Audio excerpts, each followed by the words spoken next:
مرحبا بكم في قناة المعرفة والحياة. اشترك في القناة وفعل الإشعارات بالضغط على الجرس، ولا تنسى الإعجاب ونشر الفيديو. عصائر طبيعية مفيدة تقوي صحة القلب وتقلل نسبة الكوليسترول في الدم. هل تعلم أنه يمكن لعصير الفاكهة تحسين صحة قلبك؟ فقد ثبت علميا أنه قد تساعد عصائر الفاكهة والعصائر الصحية القلب على خفض نسبة الكوليسترول المرتفع وتناول الطعام الجيد. إذا كنت تعاني من ارتفاع الكوليسترول في الدم، يمكن أن يساعد في الحفاظ على صحة القلب والشرايين في حالة جيدة، وهذا يعني خفض الملح وزيادة كمية الألياف لديك والاستمتاع بالأسماك عدة مرات في الأسبوع. ولكن هل تعلم أن الطرق الأكثر فائدة ومتعة لتعزيز صحة قلبك تشمل تناول العصائر من الفاكهة الطبيعية بنسبة 100%، وعند تحضيرها بالمكونات الصحيحة والاستمتاع بها باعتدال، يمكن للعصائر توفير جرعة يومية من ألياف خفض الكوليسترول وأحماض الأوميغا 3 الدهنية صحي، وفوائد أكثر من ذلك في هذا الفيديو. متابعي قناة المعرفة والحياة، سوف نقدم لكم أفضل 7 وصفات لأنواع من العصائر الطبيعية المفيدة لصحة القلب 100%، وتخفض أيضا نسبة الكوليسترول في الدم. وهذه الوصفات قدمها أمهر أخصائية التغذية والأطباء، ونصحوا بالمداومة عليها للتمتع بقلب أقوى وخفض مستويات الكوليسترول. يحتوي عصير التوت والأفوكادو على مضادات الأكسدة والدهون الجيدة للمساعدة في خفض الكوليسترول. والتوت الأزرق مكتظ بمضادات الأكسدة والكيماويات النباتية لمكافحة الأمراض.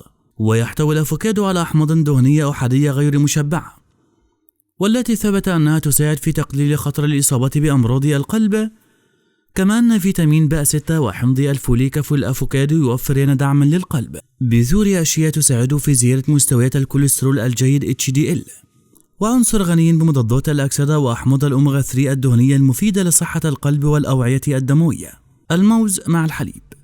الموز مصدر كبير للبوتاسيوم، مما يساعد على مكافحة ارتفاع ضغط الدم.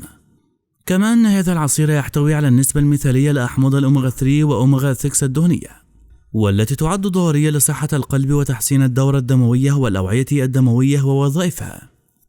عصير التفاح الأخضر مع الليمون.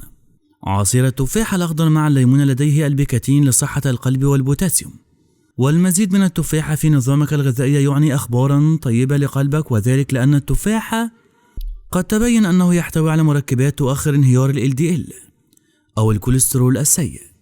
كما أن التفاح غني بالبوليفينول والبيكاتين، وهي مركبات نشطة بيولوجيا ومفيدة. وإضافة الخضر مثل السبانخ يمنحك مصدرا غنيا بالبوتاسيوم، وهو أمر ضروري لصحة القلب. الكاكاو مع الزبادي يعد أمرا جيدا لقلبك، ويساعد الحليب والكالسيوم والبوتاسيوم في خفض ضغط الدم والتحكم في وزنك من خلال جعلك تشعر بالشبع والرضا. ويساعد الفلافونول المستخرج من حبوب الكاكاو على تعزيز نظام الدورة الدموية الصحية. وأظهرت الدراسات أن اللوز يساعد في رفع الكوليسترول الجيد. عصير البابايا والجزر غني بالفيتامينات الصحية للقلب، ويمكن لمضادات الأكسدة مثل تلك الموجودة في هذا العصير تحسين وظيفة الأوعية الدموية والمساعدة في تقليل خطر الإصابة بأمراض القلب.